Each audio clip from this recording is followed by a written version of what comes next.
Oi, bom dia, terceira série, tudo certo?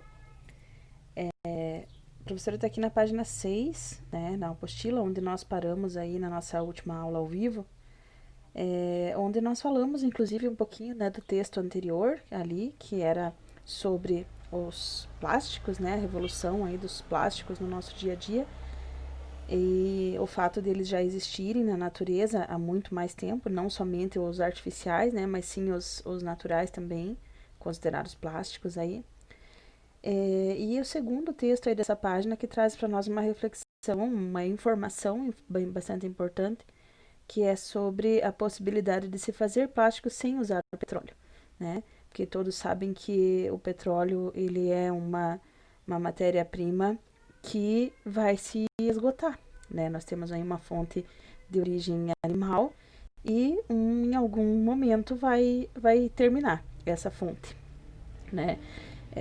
E aqui traz para nós, então, a possibilidade de se criar biopolímeros, que são os polímeros produzidos a partir de matéria orgânica não, perdão, de matéria renovável, né, de matéria-prima renovável, assim como a cana-de-açúcar, o milho, o óleo de girassol, de soja, o óleo de mamona, né? Então vejam que assim como a gente tem a possibilidade de produzir biocombustíveis, que são aqueles combustíveis aí de fonte natural também, sem utilizar o petróleo, né?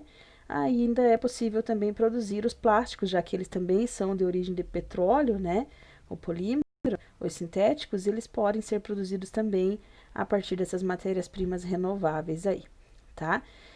Isso seria muito interessante porque as bactérias, né, decompositoras aí presentes no nosso ambiente, elas não conseguem decompor os polímeros feitos a partir do petróleo. Então, seja o plástico sintético produzido por laboratório, né?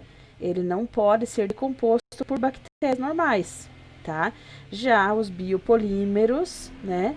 Como já vem dessa origem mais orgânica ali, de material de cana, de óleo, né?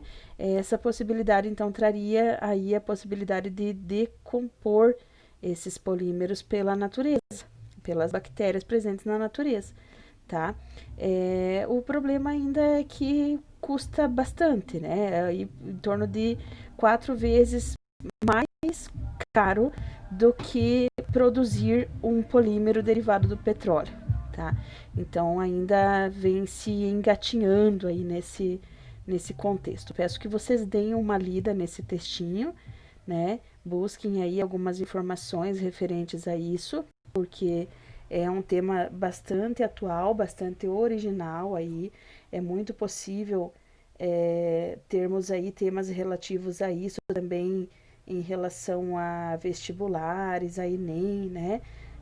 Talvez esse ano nós sabemos aí que é um ano atípico, né? É provável que nós tenhamos aí assuntos no Enem, assuntos relacionados a essa pandemia, né? Talvez a economia mundial, ao impacto que isso causou, né? Mas nunca é demais vocês reforçarem também, porque a gente não tem como saber, né, quando terá uma discussão em torno disso, já que meio ambiente é um assunto que nunca sai de contexto, beleza? Então, esse textinho aí da página 6 para vocês observarem. Na página 7, nós temos uma prática, né, que é para se criar o plástico, para criar uma garrafa plástica, tá? Então, para isso, né, precisa de uma pré-forma de garrafa, então essa pré-forma, ela não é facilmente encontrada aqui na nossa região, né, mas seria uma possibilidade bem bacana de fazer aí, caso nós tivéssemos o acesso, tá? Na sequência, já então após essa prática, aqui, já após essa prática, né, começa-se então a falar sobre a questão de classificação dos polímeros, tá? Porque nós temos o polímero, por exemplo, da garrafa PET, né? Vocês vão ver depois que PET é uma abreviação para o nome completo deste tipo de polímero, né? Temos aí então que após o aquecimento desse material é possível se trabalhar, possível porque ele é mais flexível, né? Então o aquecimento a esse material torna ele bem fácil de trabalhar, de moldar, de remodelar, ele fica bem flexível, tá?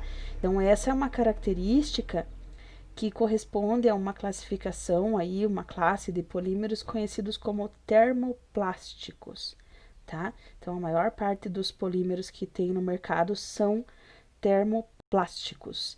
Então eles são encontrados aí em todas as embalagens plásticas que a gente conhece como garrafa, copo descartável, pote, saco plástico, sacolinha, né?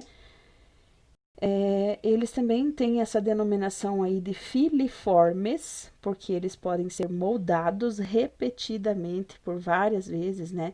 Aí a partir do aquecimento, tá? Então, quando eles são aquecidos, eles não formam ligações cruzadas. O que significa? Significa que você consegue modelá-lo, tá?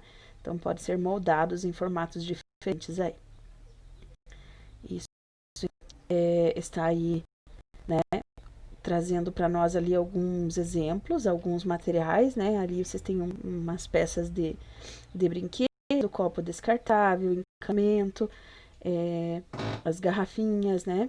Então podem ser moldados diversas vezes, de diversas formas, porque eles amolecem quando são aquecidos e endurecem quando são resfriados, tá? Tem baixo custo, como eu já mencionei em uma videoaula também para vocês, né? Bastante resistência, baixa densidade, e tão leves, né? E também são bons isolantes térmicos e elétricos, tá? Já o contrário deles, nós temos os termofixos. Os termofixos, eles formam ligações cruzadas, tá? Então, quando ocorre isso, não é possível remodelar esse material, né?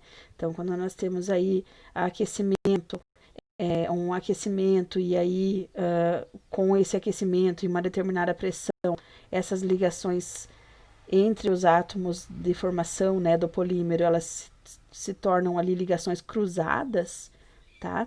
Então, nesse formato não é possível de, é, de remodelar ele, de refazer, né, de retrabalhar esse material, tá?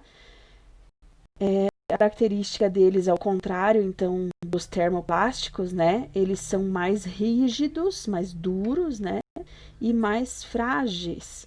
Eles quebram mais facilmente, é aquele plástico seco, né? Do que eles quebram mais facilmente do que os termoplásticos, tá? E a reciclagem é um pouco mais complicada, porque com alta temperatura esse material se decompõe, né? Então você pode ver, por exemplo, esse material que está mostrando aí para vocês de tomadas elétricas, né? Você pode observar que quando queima, quando ocorre o aquecimento, alguma coisa, eles ficam pretos, né? Ele se decompõe, ele não fica somente derretido para que você possa modelá-lo novamente com aquecimento, tá? Como exemplo aí de termofixos, nós temos então a borracha vulcanizada, que é aquela dos pneus, né? A baquelite, o poliuretano, o silicone, a caseína e o epóxi, que é aquela cola que tem uma parte branca e uma parte cinza, não sei se vocês já viram, né? Então eles são mais difíceis de reciclar por causa dessa decomposição aí que ocorre, tá?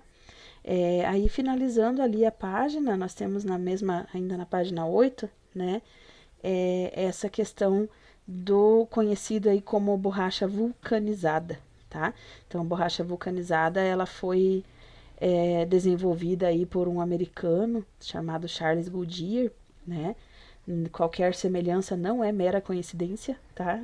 O sobrenome dele, o nome dos pneus vem em homenagem a este cientista, né?